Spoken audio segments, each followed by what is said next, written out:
अब तो जियल मुश्किला हो कोइलू रे सनम अब तो जियल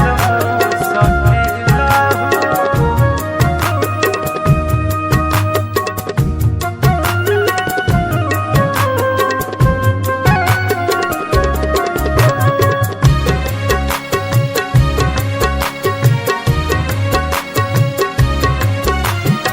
रोवत अखिया हमार हो हरदम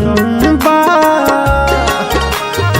तहरा तना कुछौ के गम बा नाही जननी कहरिया तुर देबू तू दिला भइला ए सनम अब तो जियल मुश्किला हो गइलू ए सनम अब तो जियल मुश्किला हो।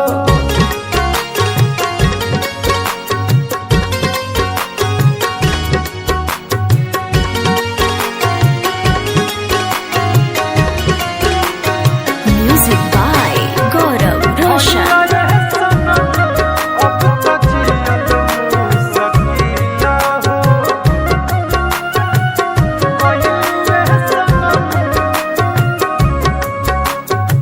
दिलवा एको बात न पूछे करी कायब कुछ न सूझे ओहो दिलवा एको बात न पूछे करी कायब कुछ न सूझे लागे न कबो भरी जखमावा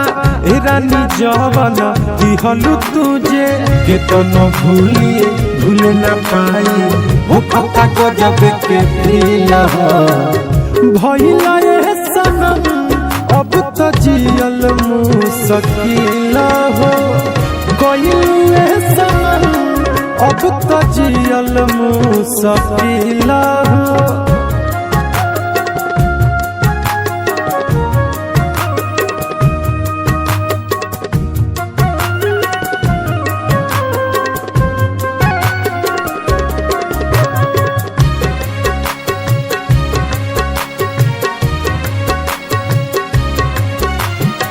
देखला तुर देलू सारा सपनावा क देलू दूर तू तो देही से जानवा